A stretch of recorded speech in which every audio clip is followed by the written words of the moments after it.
¿qué tal? Hoy vamos a meternos en un tema que a primera vista parece una contradicción total. Vamos a explorar esa conexión casi perdida, diría, entre el psicoanálisis, la famosa cura por la palabra, y algo tan físico, tan corporal como el dolor crónico. La gran pregunta es, ¿cómo puede ser que algo tan mental como hablar tenga la clave para aliviar el cuerpo? Y esa es la pregunta que va a guiar todo este recorrido. ¿De verdad una conversación puede calmar un dolor físico? Es una idea que tiene raíces profundas en la medicina, pero que hoy, bueno, parece que la borraron del mapa. Vamos a ver por qué.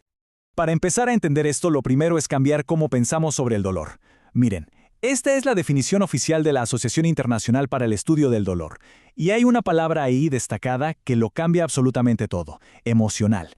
La definición más importante del mundo ya nos está diciendo que el dolor no es solo un cable pelado o un nervio mandando una señal, es mucho más complejo.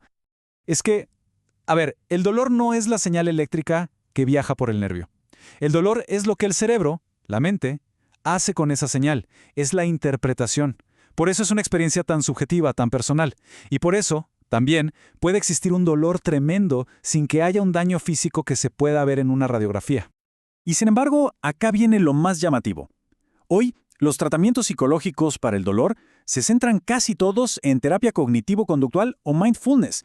Y lo más increíble es que en 2014, una de las revistas más prestigiosas, American Psychologist, le dedicó un número entero al dolor y no mencionó la palabra psicoanálisis ni una sola vez. Es como hacer una historia del cine y olvidarse de que existieron las películas. Una locura. Esta omisión, esta ausencia, cuenta una historia.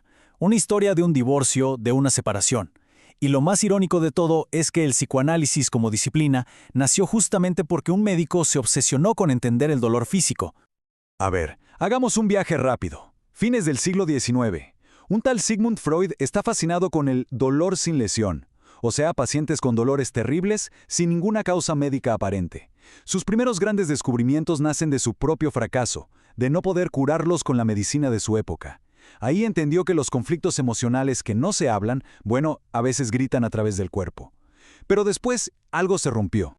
El quiebre vino a mediados del siglo XX. La medicina se obsesionó con lo medible, con la foto clara, con la radiografía. El lema era, si no se puede medir, no existe.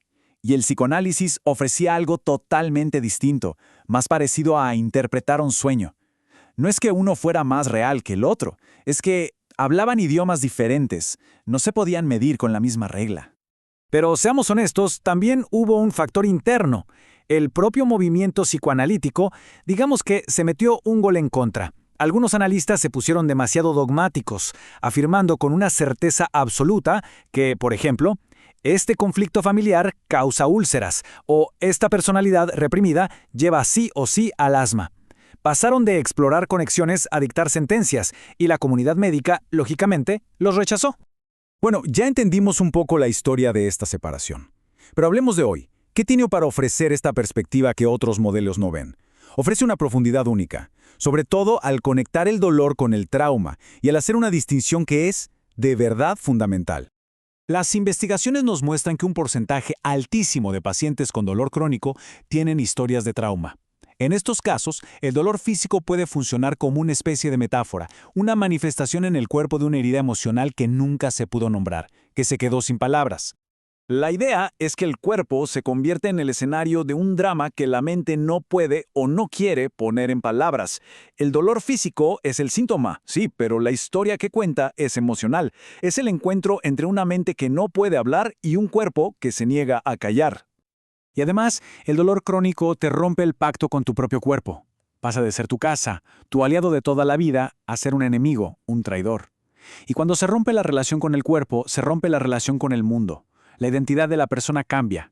Deja de ser alguien que tiene dolor para convertirse en un paciente definido por su dolor. Y esto nos trae a la distinción más importante de todas. Dolor y sufrimiento no son lo mismo. El dolor es la sensación física, el qué. El sufrimiento es la historia que nos contamos sobre ese dolor. Es el ¿y ahora qué? Es el miedo, la angustia sobre lo que esa señal significa para el trabajo, la familia, el futuro. La medicina es excelente tratando el qué, pero muchas veces ignora por completo esa otra historia, la del sufrimiento.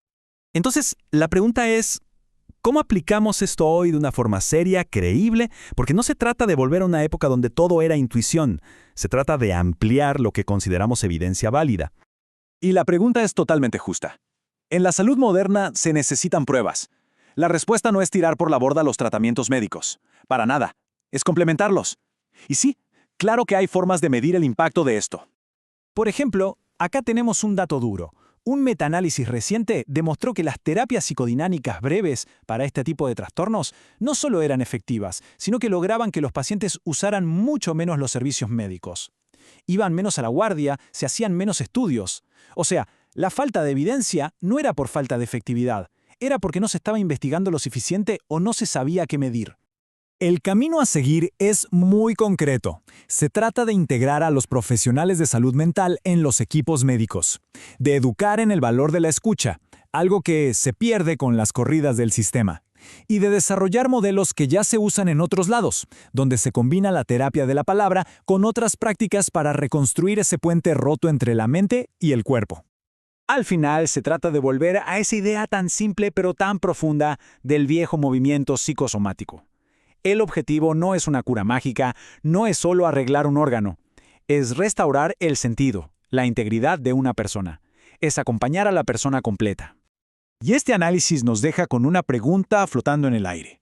Si la medicina moderna, en su búsqueda de la cura perfecta y medible, ignora sistemáticamente el sufrimiento, ¿qué estamos sacrificando en el camino? Quizás el próximo gran avance en el tratamiento del dolor no venga de una nueva pastilla, sino de recuperar algo mucho más antiguo. La capacidad de sentarnos a escuchar de verdad la historia que el dolor de cada persona nos está tratando de contar.